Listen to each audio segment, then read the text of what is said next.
அனைவருக்கும் இனிய காலை வணக்கம். ஒலிம்பியா ஐஏஎஸ் அகாடமி வழங்கும் இன்றைய வீடியோவில் நாம் பார்க்குள்ளது அப்கமிங்காக வரக்கூடிய குரூப் 4 மற்றும் குரூப் 2A அண்ட் 2 கருத்தில் கொண்டு மாதிரி தேர்வுகள் நடத்தப்பட்டு வருகிறது. அதிலும் குறிப்பாக பள்ளி பாடப்புத்தகங்கள் தொடர்ந்து ரிவிஷன் டெஸ்ட் போயிட்டுருக்கு. அந்த வகையில் இன்றைய காணொளியில் 9ஆம் வகுப்பு சமூக அறிவியல் புதிய புத்தகத்திலிருந்து 200 மாதிரி கேள்விகளுக்கான விடை குறிப்புகளாக தான் நாம் இந்த காணொளியில் பார்க்க இருக்கிறோங்க. முதல் கட்டமாக முதல் 100 கேள்விகளுக்கான விடை குறிப்புகளை பார்க்கலாம். ஏன்னா நேரம் அதிகமாக எடுத்துக்கொள்வதால் 2 பகுதியாக பிரித்து முதல் 100 கேள்விகளுக்கான விடை குறிப்புகளை பார்க்கலாம். நிச்சயமாக அப்கமிங்காக வரக்கூடிய டிஎன்பிசி தேர்வு நடத்தக்கூடிய எல்லா போட்டித் தேர்வுகளிலும் நம்மளுடைய மாதிரி தேர்வுகளுக்கான விடை குறிப்புகள் பயனுள்ளதாக இருக்கும். சில கேள்விகளும் சரி அப்படியே ரிப்பீட்டட் ஆகிறதுக்கு வாய்ப்புகள் இருக்குது. நம்ம இப்போ அப்டேட் பண்ண சிலபஸ் அடிப்படையில் தான் டெஸ்ட் போயிட்டுருக்கு. அதனால் வீடியோஸை முழுமையாக பாருங்கள், ஸ்கிப் பண்ணாமல் பாருங்கள். முதல் கேள்வி, பாமனி சுல்தானியம் உருவான ஆண்டு எப்பொழுது? சரியான விடை 1347. கேள்வி 2, கங்கையும் கடாரமும் கொண்ட சோழன் எனும் பட்டத்தை பெற்றவர் யார்? ராஜேந்திர சோழன். கேள்வி 3, கடைசி மாபெரும் முகலாய பேரரசர் யார்? அவுரங்கசீப். கேள்வி 4, போர்ச்சுகீசியர்கள் கொச்சியில் தங்கள் முதல் கோட்டையை கட்டிய ஆண்டு எப்பொழுது? சரியான விடை ஆப்ஷன் சி 1503. கேள்வி 5, பொறுத்துக. புலிக்காட்டில் தங்கள் குடியேற்றத்தை நிறுவியவர்கள் யாருன்னா டச்சுக்காரர்கள். டச்சுக்காரர்களை பொறுத்தவரையும் புலிக்காட், அதாவது இது பழவேற்காடுன்னு சொல்லுவாங்க. புலிக்காட்டுக்கு இன்னொரு பேர் பழவேற்காடு. இந்த பழவேற்காட்டிலும் ப்ளஸ் நாகப்பட்டினத்திலும் பார்த்திங்கன்னா தங்களுடைய குடியேற்றத்தை நிறைவேற்றியிருப்பாங்க. நாகப்பட்டினத்திலும் யார்? டச்சுக்காரர்கள். மெட்ராஸ் பார்த்திங்கன்னா ஆங்கிலேயர்கள். பாண்டிச்சேரிகள் பிரெஞ்சுக்காரர்கள் குடியேறியிருப்பாங்க. தரங்கம்பாடி டேனியர்கள். சரியான விடை ஆப்ஷன் பாம்பே. கேள்வி 6, சியால் என அழைக்கப்படும் அடுக்கு எது? சியால் என அழைக்கப்படும் அடுக்கு புவி மேலோடு. அதாவது புவி மேலோட்டில்தான் சிலிக்கா ப்ளஸ் அலுமினியம் சேர்ந்த அடுக்கு காணப்படக்கூடியது எதுனா புவி மேலோடு.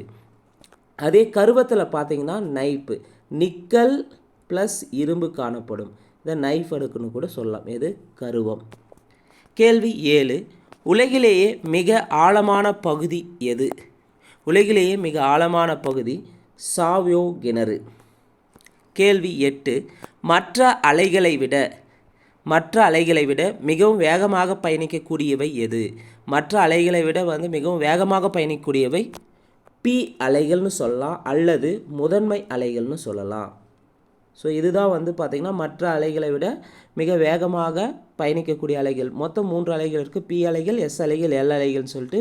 பி அலைகள் அல்லது முதன்மை அலைகள், எஸ் அலைகள் அல்லது இரண்டாம் நிலை அலைகள், எல் அலைகள் அல்லது மேற்பரப்பு அலைகள்னு சொல்லலாம்.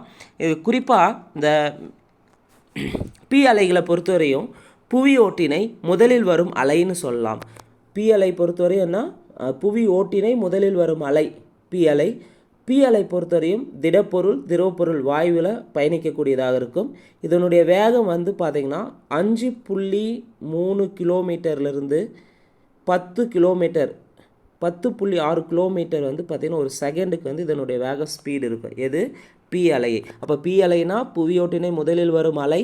பி அலை திரவ வாயுக்களில் பயணிக்கக்கூடியது.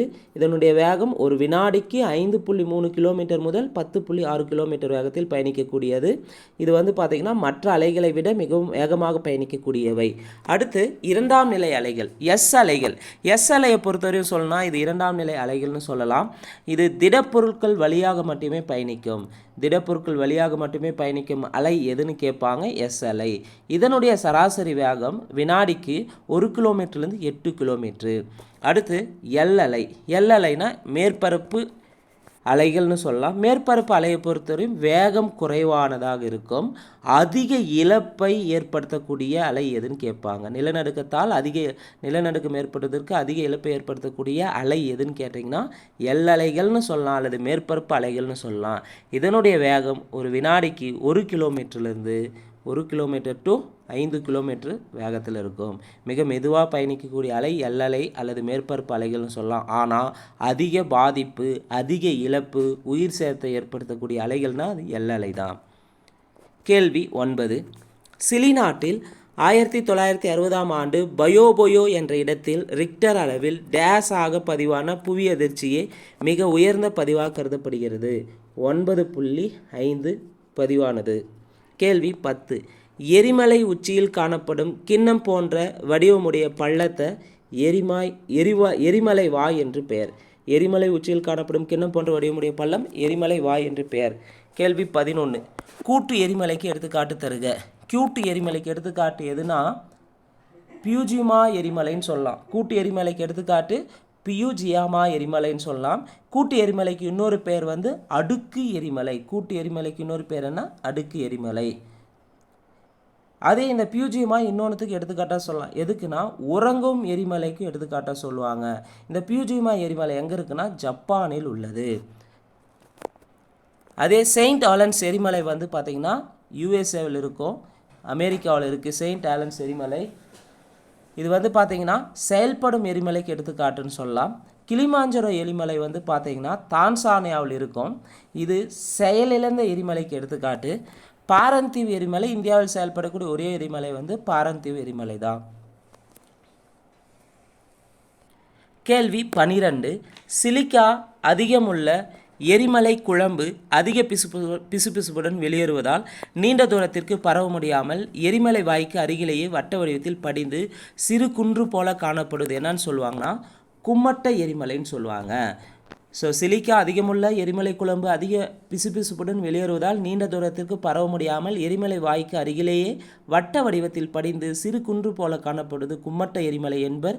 கும்மட்ட எரிமலைக்கு எடுத்துக்காட்டு பாரிக்யூட்டின் எரிமலை. கும்மட்ட எரிமலைக்கு எடுத்துக்காட்டு பாரிக்யூட்டின் எரிமலை. கூட்டு எரிமலைக்கு எடுத்துக்காட்டு பியூஜியா எரிமலை. இது கூட்டு எரிமலை இன்னொரு பேர் தான் அடுக்கு எரிமலைன்னு சொல்லலாம். கேடைய எரிமலைக்கு எடுத்துக்காட்டு மௌனலோவா எரிமலை. கேடை எரிமலைக்கு எடுத்துக்காட்டு மௌனலோவா எரிமலை. மௌனலோவா எரிமலை எங்கே இருக்குன்னா அவாய் தீவில் உள்ளது. கேள்வி 13. பொருந்தாத இணை எது? என்ன கேட்டிருக்காங்கன்னா செயல்படும் எரிமலை, உறங்கும் எரிமலை, செயலிழந்த எரிமலை, கேடை எரிமலை. எது பொருந்தாதுன்னு கேட்டிருக்காங்க. செயல்படும் எரிமலைனாவே செயின்ட் ஆலன்ஸ் எரிமலை சரியாக உள்ளது. உறங்கும் எரிமலைக்கு வந்து பியூஜியமா எரிமலை சரி.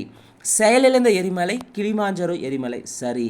அப்போ முதல் 3 சரியாக இருந்தால் 4 தான் தவறாக இருக்குது, பொருந்தாத இணைன்னு சொல்லலாம். அப்போ கேடை எரிமலை எது வரும்னா பார்க்யூட்டின் எரிமலை வருமானா கிடையாது. கேடை எரிமலைக்கு எடுத்துக்காட்டு மௌனலோவா எரிமலை வந்திருக்கணும். மௌனலோவா எரிமலை இது அவாய் தீவில் உள்ளது. இதுதான் கேடை எரிமலைக்கு எடுத்துக்காட்டாக இருக்கும். அப்போ பாரிக்யூட்டின் எரிமலை வந்து பார்த்திங்கன்னா எதுக்கு வருன்றது நம்ம முன்ன பார்த்துருப்போங்க. பாரிக்யூட்டின் என்றது கும்மட்ட எரிமலைக்கு எடுத்துக்காட்டு. பாரிக்யூட்டின் எரிமலை கும்மட்ட எரிமலைக்கு வரும். கேள்வி 14. அரப்பா நாகரிகம் என்றும் அழைக்கப்படும் சிந்து சமவெளி நகரத்தின் பரப்பு இந்தியா மற்றும் பாகிஸ்தானிலும் எவ்வளவு சதுர கிலோமீட்டர் பரவி இருந்தது? 1.5 மில்லியன் சதுர கிலோமீட்டர். இது 11th புக்கில் 1.5ன்னு இருக்கும். அதே 9th புக்கில் வந்து பார்த்திங்கன்னா 1.3 மில்லியன் 1.3 மில்லியன் சதுர கிலோமீட்டர் இருக்கும். கேள்வி 15. பொறுத்துக. சிந்து சமவெளி நாகரிகத்தின் எல்லைகள். சிந்து சமவெளி நாகரிகத்தின் எல்லைகளை கிழக்கில் வந்து ஆலம்கீர்பூர் உத்தரப்பிரதேசத்தில் இருக்குது. மேற்கு பாகிஸ்தான் ஈரான் எல்லையில் உள்ள சுட்கா ஜெண்டோர். வடக்கு ஷார்டுகை ஆப்கானிஸ்தான். தெற்கில் தைமதாபாத். சரியான விடை ஆப்ஷன் ஏ. கேள்வி 16. பின்வருவனவற்றில் சரியானது எதுன்னு கேட்டிருக்காங்க. இதை பொறுத்தவரையும் திட்டமிடப்பட்ட பகுதிகள்னு சொல்லலாம். சிந்து சமவெளி நகரத்தில் திட்டமிட்ட பகுதிகளில் தவறானது எதுன்னு கேட்டிருக்காங்க. சரியானது எதுன்னு கேட்டிருக்காங்க. அரப்பா வந்து பஞ்சாபில் இருக்குது, இன்றைய பாகிஸ்தான் சரி. மொகஞ்சதரோ சிந்து இன்றைய பாகிஸ்தானில் இருக்குது. தோலவிரா குஜராத் இந்தியாவில் இருக்குது. காளிபங்கன் ராஜஸ்தான் இந்தியாவில் இருக்குது சரி. லோத்தல் குஜராத் இந்தியா. பனவாலி ராஜஸ்தான் இந்தியா சரி. இதெல்லாம் திட்டமிடப்பட்ட பகுதிகள் சிந்து சமவெளி நாகரிகத்தில். அதே பனவாலி ராஜஸ்தான் தான் இருக்குது. சுரகோட்டா வந்து மகாராஷ்டிராவில் இருக்கான்னு பார்த்தீங்கன்னா மகாராஷ்டிராவில் இருக்காது, குஜராத்தில் இருக்கும் சுரகோட்டா. அப்போது இங்கே முதல் 3 சரியாக இருக்குது, 4 தப்பாக இருக்குது. அப்போது டி ஆப்ஷன் சரி. 1 2 3 சரி. கேள்வி 17. பின்வரும் கூற்றுகளில் சரியானது எது? 1.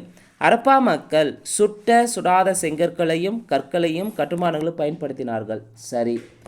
மாபெரும் குளியல் குளம் உள்ள இடம் மொகஞ்சதாரோ சரி. பூசாரி அரசன் சிலை காளிபங்கனில் கிடைத்துள்ளது. பூசாரி அரசன் சிலை காளிபங்கனில் கிடைத்திருக்காது, அதுவும் வந்து மொகஞ்சதராவில் தான் கிடைத்திருக்கும். அப்போ 3 தப்பு. 4வது பாருங்கள், அரப்பா மக்கள் கோதுமை, பார்லி மற்றும் பலவிதமான திணை வகைகளை பயிரிட்டனர். அப்போ சரியானது 1, 2, 4 சரி. கேள்வி 18, அரப்பா மக்கள் பற்றிய கூற்றுகளில் சரியானது எது? 1, இரட்டை சாகுபடி முறையை பின்பற்றினர். யானை உள்ளிட்ட பல விலங்குகள் பற்றி அறிந்திருக்கால். இது யானை வந்திருக்கணும், டைப்பிங் மிஸ்டேக்காக இருக்குது, சேஞ்ச் பண்ணிக்கோங்க. யானை உள்ளிட்ட பல விலங்குகள் பற்றி அறிந்திருந்தார்கள். அரப்பாவின் மாடுகள் ஜெபு என்று அழைக்கப்படும். சரி. அப்போ சரியானது 1, 2, 3. ஆனால் அரப்பா மக்களை பொறுத்தவரைக்கும், அரப்பா மக்கள் அது சிந்து சமவெளி மக்கள் வந்து பார்த்திங்கன்னா இரும்பின் பயனை அறிந்திருக்க மாட்டாங்க. அதே போல் குதிரையை அவங்க வந்து வளர்த்திருக்க மாட்டாங்க. இது 2 பற்றி தான் அவங்களுக்கு தெரிஞ்சிருக்காது. கேள்வி 19, சிந்து சமவெளி நாகரிகம் பற்றிய கூற்றுகளில் சரியானது எது? ஸோ சிந்து சமவெளி நாகரிகம் நம்ம குரூப் 4 சிலபஸாக இருந்தாலும் சரி, குரூப் 2 சிலபஸாக இருந்தாலும் சரி, டிஎன்பிசியில் கண்டிப்பாக 1 or 2 கொஸ்டின்ஸ் நிச்சயமாக இந்த டாப்பிக்கில் இருந்து இருக்கும். அதனால் தெளிவாக பார்த்துக்கோங்க. சிந்து சமவெளி நாகரிகம் பற்றிய குறிப்புகள் சரியானது எது? 1, மட்பாண்டங்கள் ஆழமான கருப்பு வண்ணம் பூசப்பட்டு சிவப்பு நிற ஓவியங்கள் தீட்டப்பட்டன. இது சரியா அப்படின்னு பார்த்தீங்கன்னா தப்பு. ஏன் அப்படின்னா மட்பாண்டங்களை பொறுத்தவரையும் சிவப்பு வண்ணம் பூசப்பட்டு கருப்பு நிற ஓவியங்கள் தீட்டப்பட்டன. சிவப்பு வண்ணம் முதல்ல பூசிட்டு அதில் கருப்பு நிற ஓவியத்தை தீட்டிருப்பாங்க. அப்போது முதல் கூற்று தவறு. 2, பீடம் வைத்த தட்டு, தானியம் போன்றவை சேமித்து வைப்பதற்கான ஜாடிகள், துளையிடப்பட்ட ஜாடிகள், கோப்பைகள், எஸ் வடிவ ஜாடிகள், தட்டுகள், சிறு தட்டுகள், கிண்ணங்கள், பானைகள் என்று பலவிதமான மட்பாண்டங்களை செஞ்சுருப்பாங்க அரப்பா மக்கள், சிந்து சமவெளி மக்கள். சரி. மட்பாண்டங்களில் சித்திரங்களை தீட்டினார்கள். அரசமர இலை, மீன் செதில், ஒன்றையொன்று வெட்டும் வட்டங்கள், குறுக்கு நெடுக்குமான கோடுகள், கிடைக்கோட்டு பட்டைகள், கணித வடிவியல் அதாவது ஜியோமதி வடிவங்கள், செடி கொடிகள் என பல்வேறு ஓவியங்களை கருப்பு நிறத்தில் தீட்டினார்கள் சிந்து சமவெளி மக்கள். சரி. அரப்பா பண்பாட்டு மக்கள் செட் என்ற சிலிக்கா கல் வகையில் செய்த பிளேடுகள், கத்திகள், செம்பு பொருட்கள், எலும்பாலும் தந்தத்தாலும் செய்யப்பட்ட கருவிகள் ஆகியவற்றை பயன்படுத்தினார்கள். சரி. அப்போது 19வதுக்கு சரியானது 2, 3, 4 மட்டும் சரி. கேள்வி 20, நடனமாடும் பெண்ணின் சிலை எங்கே கிடைத்துள்ளது? ஆல்ரெடி டிஎன்பிசியில் கேட்ட ஒரு கேள்வி தான். நடனமாடும் பெண்ணின் சிலைனாவே அது மொகஞ்சதாரோ. பூசாரி சிலையும் மொகஞ்சதாரோ தான் கிடைச்சிருக்கும். கேள்வி 21, அரப்பா மக்களால் கூர் ஆயுதங்களை உருவாக்க பயன்படுத்திய பொருள் எது? ரோக்ரி செட். கேள்வி 22, மெசபடோமியாவிற்கும் அரப்பர்களுக்கும் இடையே இருந்த வணிக தொடர்பை வெளிப்படுத்துவது எது? கியூனிஃபார்ம் ஆவணங்கள். கேள்வி 23, மெழுகா என்று குறிப்பு எதை குறிக்கிறது? மெழுகா என்று குறிப்பு எதை குறிக்கிறதுனா, மெழுகானா சிந்து பகுதியை குறிக்கிறது. சிந்துவெளி மக்கள் எடைகளுக்கு எந்த எண்முறையை பயன்படுத்தினர்? சிந்துவெளி மக்கள் வந்து பார்த்திங்கன்னா எடைகளுக்கு ஈரடிமான எண்முறையை பயன்படுத்தினர். கேள்வி 25, மாக்கல்லில் செய்யப்பட்ட மதகுரு அல்லது அரசன் செம்பில் வார்க்கப்பட்ட நடனமாடும் பெண் சிலை எங்கு கிடைத்துள்ளது? இதுவும் மொகஞ்சதாராவில் தான் கிடைச்சிருக்கு. இந்த கொஸ்டினும் ஆல்ரெடி டிஎன்பிசியில் கேட்டிருக்காங்க. மாக்கல்லில் செய்யப்பட்ட மதகுரு அல்லது அரசன் செம்பில் வார்க்கப்பட்ட நடனமாடும் பெண் சிலையும் மொகஞ்சதாராவில் கிடைத்துள்ளன. 26வது கேள்வி, நெருப்பு குண்டங்கள் எங்கு அடையாளம் காணப்பட்டுள்ளன? இந்த கொஸ்டின் கேட்டிருக்காங்க டிஎன்பிசியில். நெருப்பு குண்டங்கள் வந்து பார்த்திங்கன்னா காலிபங்கனில் அடையாளம் காணப்பட்டன. கேள்வி 27, சிந்துவெளி நாகரிகத்தினுடைய காலம் என்னன்னு கேட்டிருக்காங்க ஆல்ரெடி டிஎன்பிசி கொஸ்டினில். சிந்துவெளி நாகரிக காலனாவே கிமு 3300 முதல் கிமு 1700 வரை. கேள்வி 28, சிந்துவெளி எழுத்துக்கள் திராவிட மொழி குடும்பம் போன்ற வார்த்தை வரிசையை பெற்றுள்ளன என கூறியவர் யார்? சிந்துவெளி எழுத்துக்கள் திராவிட மொழி குடும்பம் போன்ற வார்த்தை வரிசையை பெற்றுள்ளன என்று கூறியவர் யூரி நோரோசோ. கேள்வி 29, அரப்பா மொழியின் மூலவேர்கள் தென்னிந்திய திராவிட மொழிகளை ஒத்திருப்பதை நாம் காணலாம் என்று குறிப்பிட்டவர் யார்? மேலே கொஸ்டின் சிந்துவெளி எழுத்துக்கள் திராவிட மொழி குடும்பம் போன்ற வார்த்தை வரிசையை பெற்றுள்ள சொன்னது யூரி நோரிசோ. அதே அரப்பா மொழியினுடைய மூலவேர்கள் தென்னிந்திய திராவிட மொழிகளை ஒத்திருப்பதை நாம் காணலாம் என்று குறிப்பிட்டவர் ஐராவதம் மகாதேவன். கேள்வி 30, முஸ்லிம்கள் ஆட்சி 12ஆம் நூற்றாண்டின் இறுதியில் டெல்லியில் யாரால் நிறுவப்பட்டது? முஸ்லிம்கள் ஆட்சி 12ஆம் நூற்றாண்டின் இறுதியில் டெல்லியில் முகமது கோரியால் நிறுவப்பட்டது. கேள்வி 31, டேசாம் ஆண்டு தமிழ்நாடு தொல்லியல் துறையால் பூம்புகாருக்கு அருகில் மேல பெரும்பள்ளம் என்னும் இடத்தில் கண்டெடுக்கப்பட்ட பானைகளில் உள்ள அம்பு போன்ற குறியீடுகள் மொகஞ்சதாராவில் கண்டெடுக்கப்பட்ட இலச்சினைகளை போன்று உள்ளது. எந்த ஆண்டு தமிழ்நாடு தொல்லியல் துறை வந்து பூம்புகாருக்கு அருகே மேல பெரும்பள்ளம் என்னும் இடத்தில் அகழ்வாய்வு செஞ்சாங்கன்னா 2007 செஞ்சுருப்பாங்க. கேள்வி 32 இளநிலையில் ஆறுகளால் தோற்றுவிக்கப்படும் நிலத்தோற்றங்களில் தவறானது. இளநிலை ஆறுகளால் தோற்றுவிக்கப்படும் நிலத்தோற்றங்கள் தவறானது எதுனா வண்டல் விசிறிகள். வண்டல் விசிறிகள் வந்து இளநிலை ஆறுகளால் தோற்றுவிக்கப்படும் நிலத்தோற்றம் கிடையாது. அப்போது வண்டல் விசிறி எதனால் தோற்றுவிக்கப்படும் நிலத்தோற்றம்னா முதிர்நிலையில் உருவாகும் நிலத்தோற்றங்கள். அப்போ முதிர்நிலையில் உருவாகும் நிலத்தோற்றங்களுக்கு எடுத்துக்காட்டு வண்டல் விசிறிகள், வெள்ளச் சமவெளிகள், ஆற்று வளைவுகள், குருட்டு ஆறுகள். முதிர் நிலையில் உருவாகும் நிலத்தோற்றங்கள்னா வண்டல் விசிறிகள், வெள்ளச் சமவெளிகள், ஆற்று வளைவுகள், குருட்டு ஆறுகள். அதே வீவடிவ பள்ளத்தாக்குகள், குறுகிய பள்ளத்தாக்குகள், இணைந்த கிளைக்குன்றுகள் எல்லாமே இளநிலை ஆறுகளால் தோற்றுவிக்கப்படும் நிலத்தோற்றங்களாகும். இது இல்லாமல் மலையடுக்குகள், துள்ளல், குடக்குழிவு, நீர்வீழ்ச்சி இது அனைத்துமே வந்து இளநிலை ஆறுகளால் தோற்றுவிக்கப்படும் நிலத்தோற்றங்கள். இதை பொருந்தாத ஆப்ஷன் சி. 33வது கேள்வி, கிராண்ட் கேன்யான் எதற்கு சிறந்த எடுத்து உதாரணமாகும்? கிராண்ட் கேன்யான் வந்து குறுகிய பள்ளத்தாக்குகளுக்கு சிறந்த உதாரணமாகும். கேள்வி 34, உலகிலேயே மிக அதிக உயரமான நீர்வீழ்ச்சி ஏஞ்சல் நீர்வீழ்ச்சி ஆகும். இதன் உயரம் எவ்வளவு? உயரம் என்னன்னு பார்த்தீங்கன்னா 979 மீட்டர் ஆகும். இந்த ஏஞ்சல் நீர்வீழ்ச்சி வெனிசுலா நாட்டில் உள்ளது. கேள்வி 35, ஆற்றின் செங்குத்தான அரித்தல் செய்கையால் மலைகளில் உருவாக்கப்படும் ஆழமான மற்றும் அகலமான நிலத்தோற்றத்தை என்னன்னு சொல்லுவாங்கன்னா ஆழமான மற்றும் அகலமான நிலத்தோற்றத்தை வீவடிவ பள்ளத்தாக்குகள்னு சொல்லலாம். கேள்வி 36, கூற்று 1 கூற்று 2. கூற்று 1, பீகாரில் உள்ள கன்வர் ஏரி ஆசியாவில் உள்ள மிகப்பெரிய நன்னீர் குருட்டு ஆறு ஆகும். சரி. அமெரிக்காவில் அர்கான்சஸ் பகுதியில் உள்ள சிக்காட் ஏரி உலகிலேயே பெரிய குருட்டு ஆறு ஆகும். சரி. அப்போது கூற்று 1, 2 சரி. கேள்வி 37, உலகின் மிகவும் அறியப்பட்ட வெப்ப நீரூற்று ஓல்டு பெய்த்புல் வெப்ப நீரூற்று இது எங்கே அமைந்துள்ளது? உலகிலேயே மிகவும் அறியப்பட்ட வெப்ப நீரூற்று வந்து ஓல்டு பெய்த்புல் வெப்ப நீரூற்று இது எங்கே இருக்குன்னா அமெரிக்காவில் இருக்குது. குறிப்பாக அமெரிக்காவில் வியாமிங்கின் எல்லோஸ்டோன் தேசிய பூங்கா அருகில் உள்ளது. எல்லோஸ்டோன் தேசிய பூங்காவில் வந்து இடத்துல இருக்குது. எது? ஓல்டு பெய்த்புல் வெப்ப நீரூற்று. இதுதான் உலகில் மிகவும் அறியப்பட்ட வெப்ப நீரூற்று. கேள்வி 38, உலகின் மிகப்பெரிய சுண்ணாம்பு பிரதேச நிலத்தோற்றமான நல்லபார் எங்கு உள்ளது? ஆஸ்திரேலியாவில் உள்ளது. 39, இந்த கொஸ்டின் ஆல்ரெடி டிஎன்பிசியில் கேட்டிருக்காங்க. மேற்கு பீகாரில் வந்து குப்ததாம் குகைகள் உள்ளன. உத்தரகாண்டில் வந்து பார்த்திங்கன்னா ராபர்ட் குகை மற்றும் தப்கேஸ்வர் கோயில் அமைந்துள்ளன. மத்திய பிரதேசத்தில் பச்மாரி மலைகள், பாண்டவர் குகைகள் உள்ளன.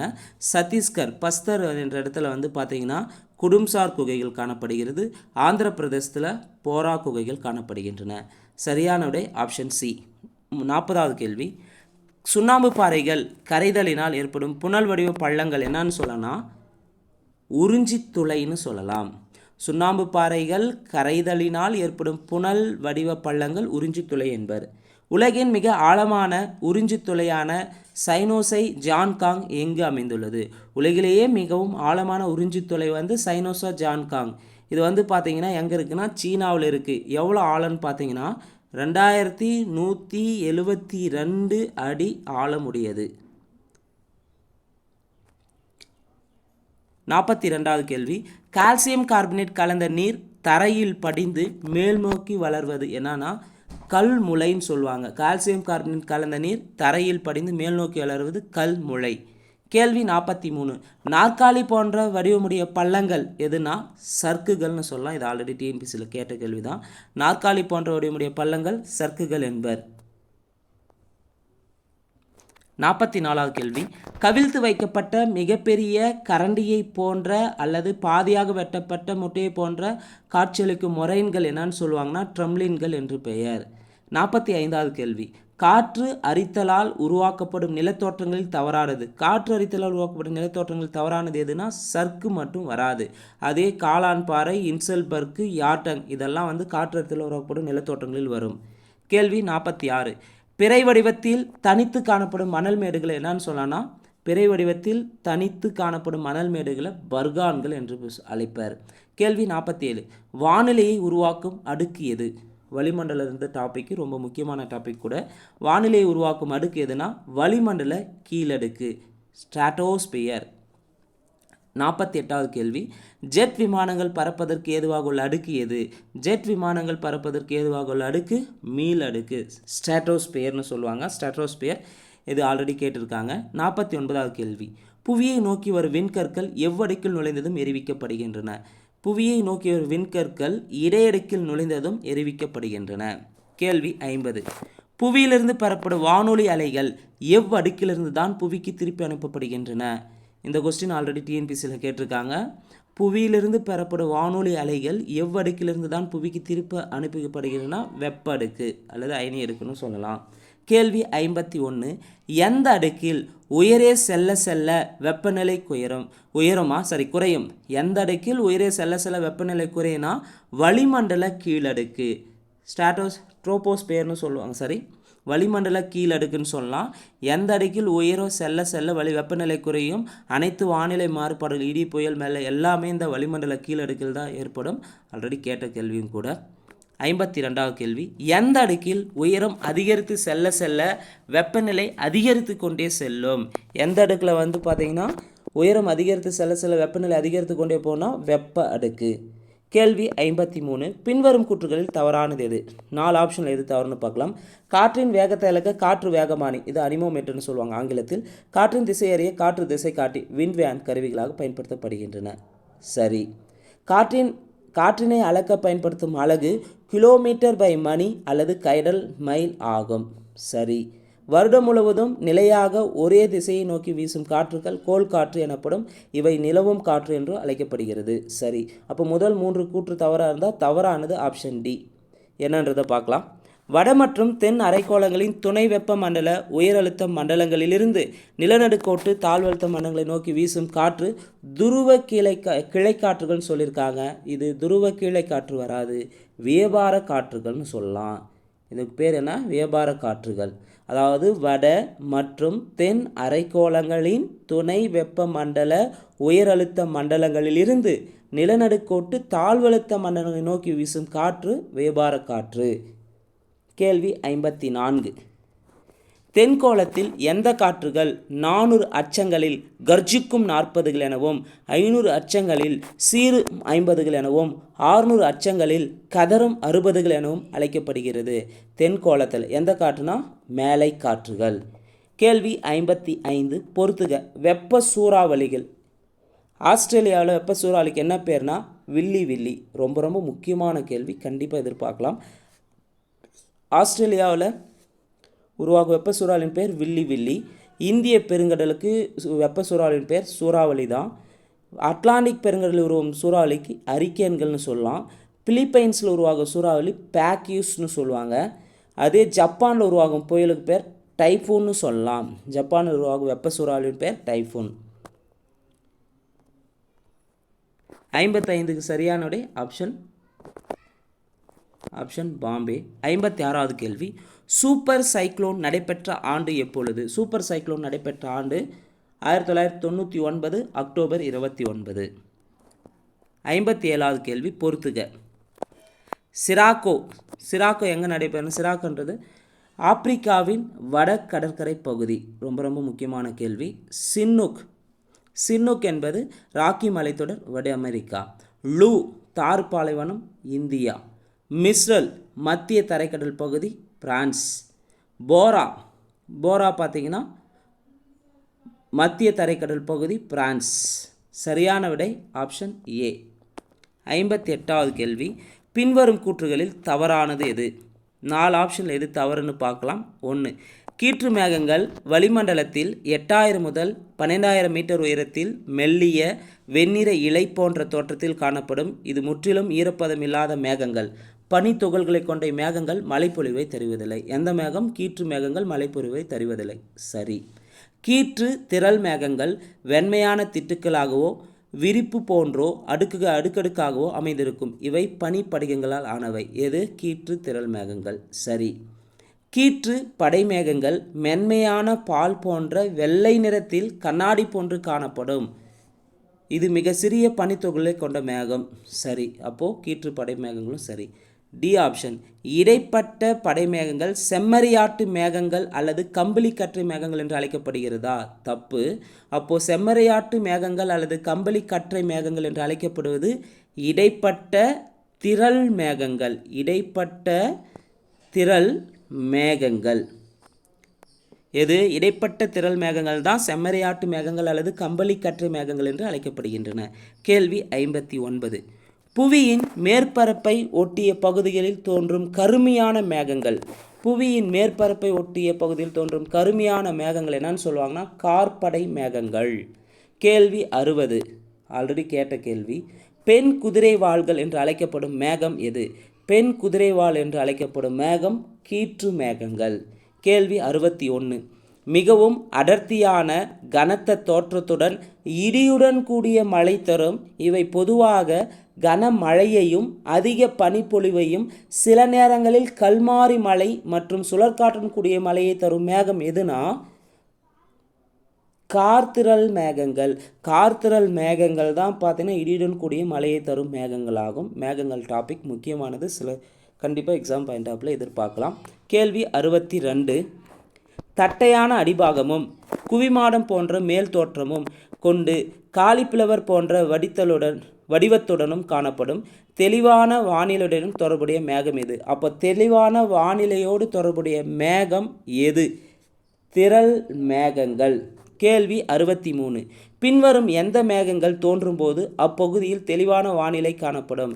ஸோ தெளிவான வானிலையோடு தொடர்புடைய மேகம்னா திரள் மேகம். பின்வரும் எந்த மேகங்கள் தோன்றும் போது அப்பகுதியில் தெளிவான வானிலை காணப்படும்னா படைத்திரள் மேகங்கள் தோன்றும் போது தான் அந்த பகுதியில் தெளிவான வானிலை காணப்படும்.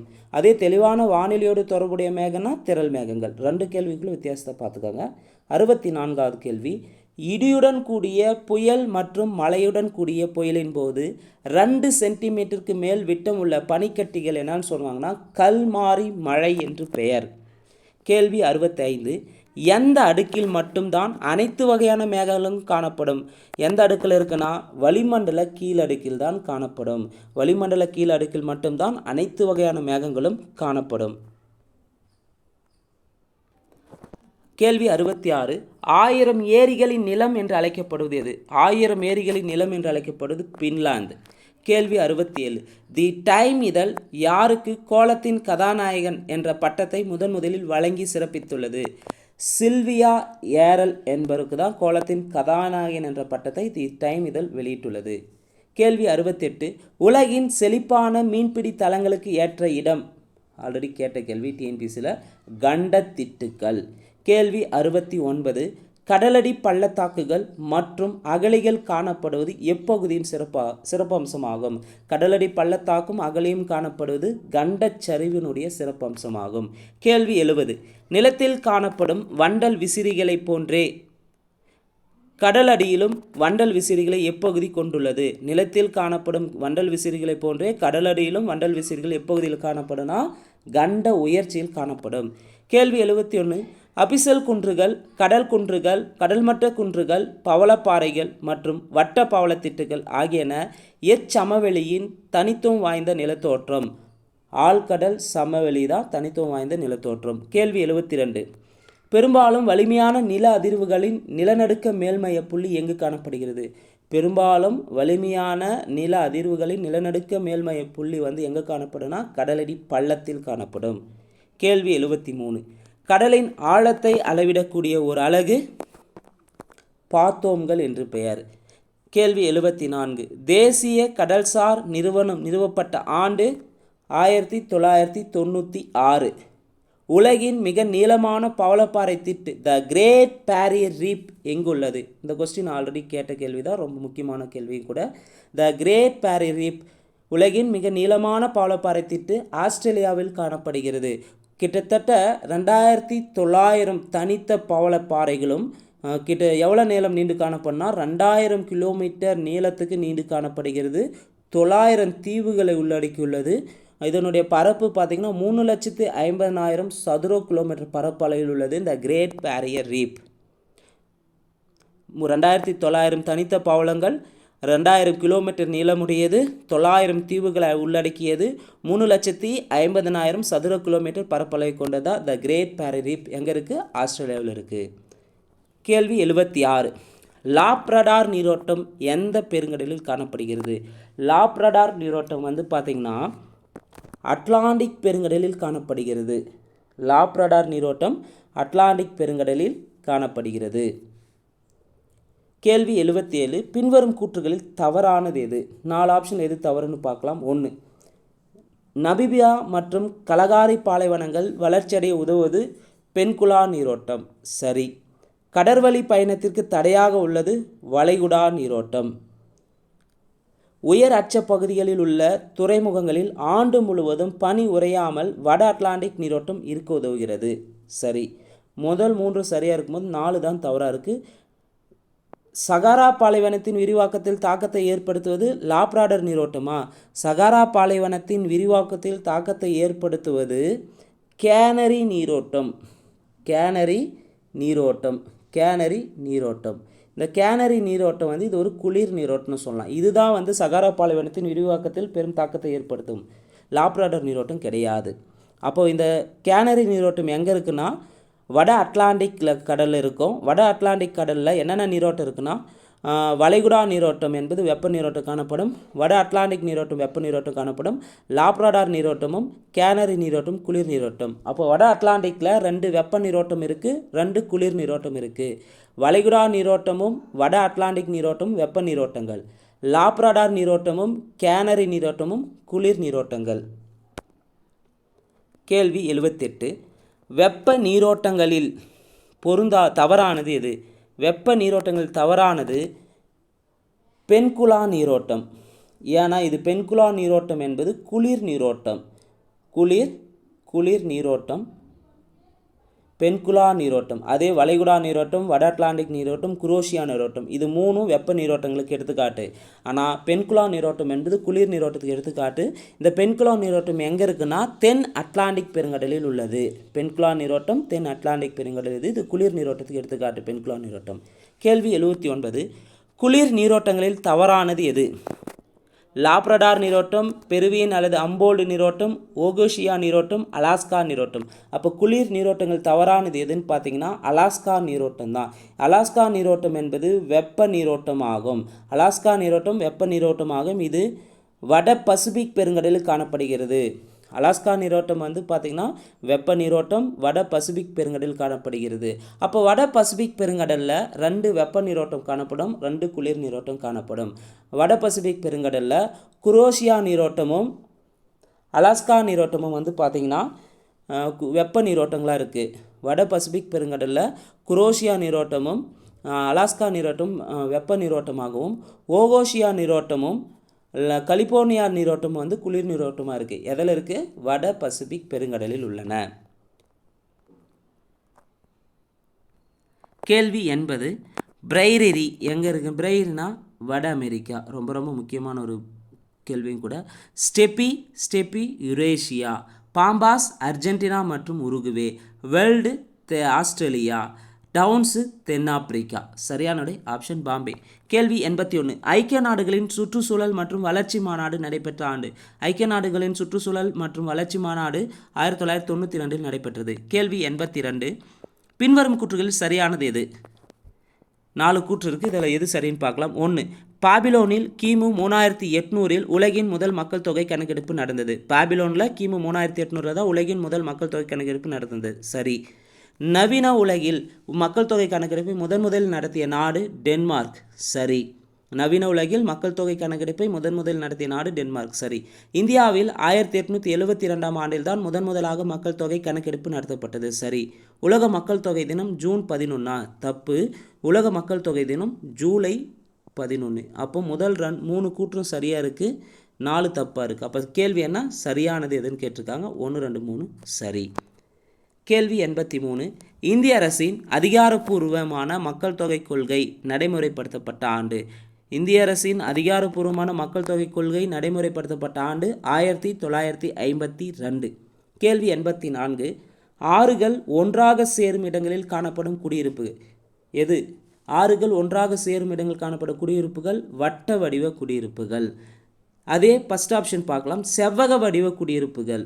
செவ்வக வடிவ குடியிருப்பு எங்கு காணப்படும்னா சமவெளி பகுதி, பள்ளத்தாக்கு பகுதியில் காணப்படும். நேர்கோட்டு குடியிருப்புகள் எங்கு காணப்படும்னா சாலை, தொடர்வண்டி பாதை பகுதியில் காணப்படும். அடுத்து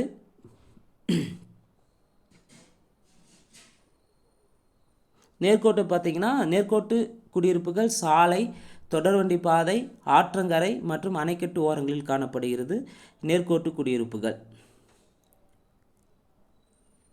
அதே முக்கோண வடிவ குடியிருப்புகள்னா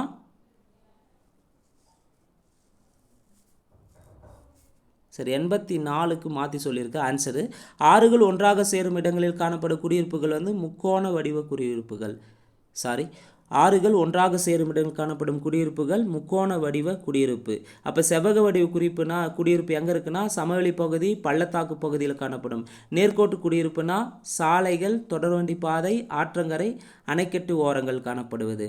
அடுத்து வட்ட வடிவ குடியிருப்புனா வட்ட வடிவுனா ஏரிகள், குளங்கள் அதன் அருகில் அமைந்துள்ள குடியிருப்புக்கு வட்ட வடிவ குடியிருப்பு எடுத்துக்காட்டு.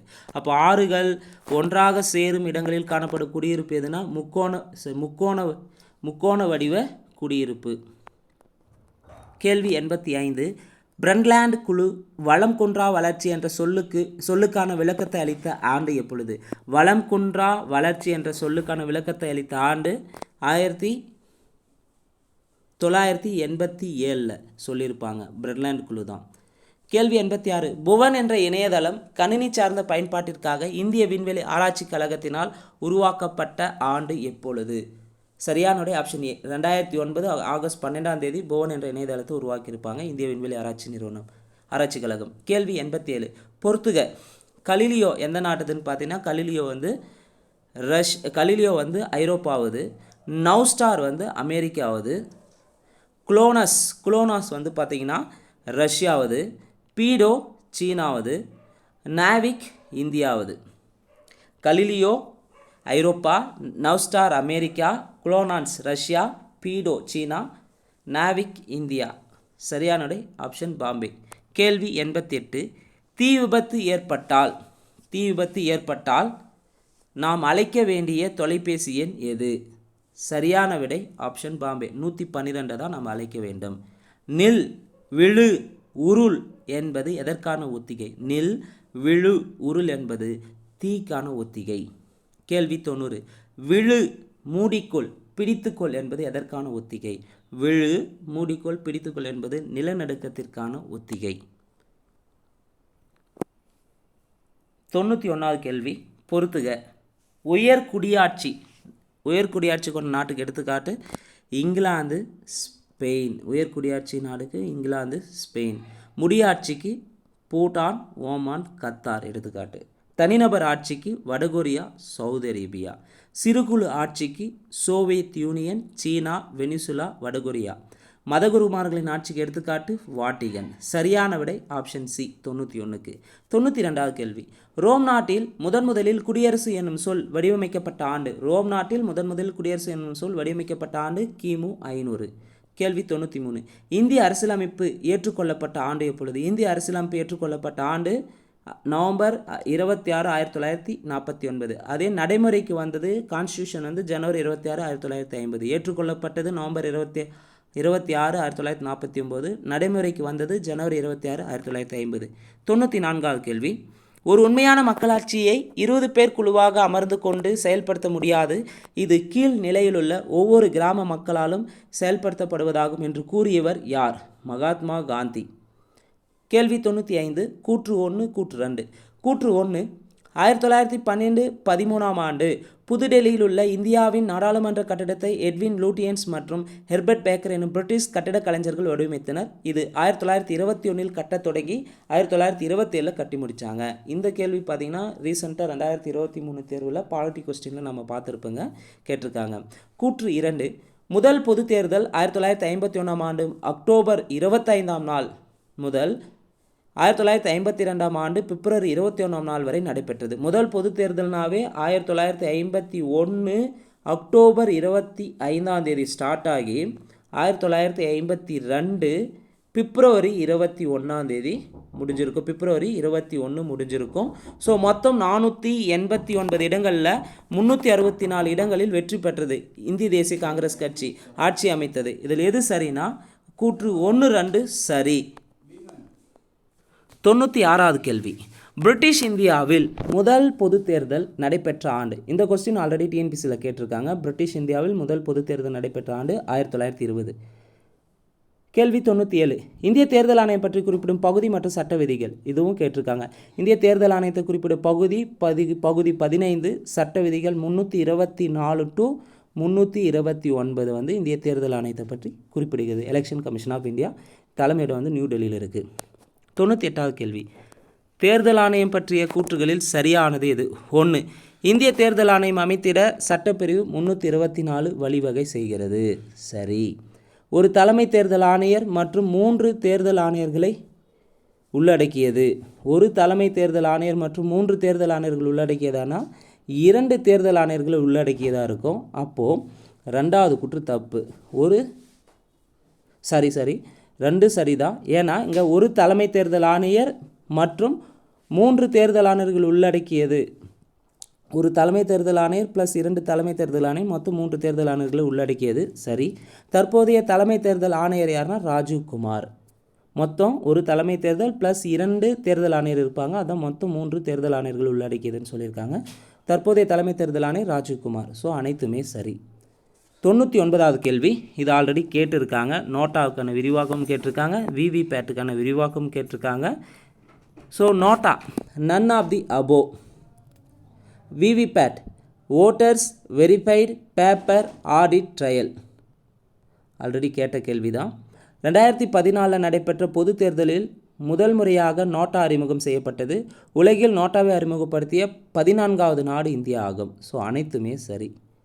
100வது கேள்வி, தற்போது உள்ள தேசிய கட்சிகளின் எண்ணிக்கை எத்தனை? தற்போது பார்த்தீங்கன்னா இந்தியா, இது கரண்ட் அஃபேர்ஸ் ரிலேட்டடாக செட் பண்ணியிருப்பாங்க. தற்போது உள்ள தேசிய கட்சியின் எண்ணிக்கை 6.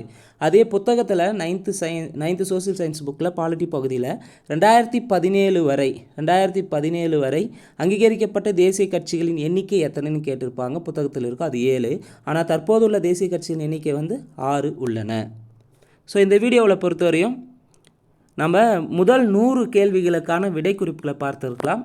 இதனுடைய தொடர்ச்சி அடுத்த காணொலியில் நம்ம பார்க்கலாம். இந்த வீடியோ உங்களுக்கு பிடிச்சிருந்தா லைக் பண்ணுங்கள், கமெண்ட் பண்ணுங்கள். மறக்காமல் டிஎன்பிசி எக்ஸாமுக்கு ப்ரிப்பேர் பண்ணுற உங்கள் ஃப்ரெண்ட்ஸ்க்கு ஷேர் பண்ணுங்கள். நன்றி, வணக்கம்.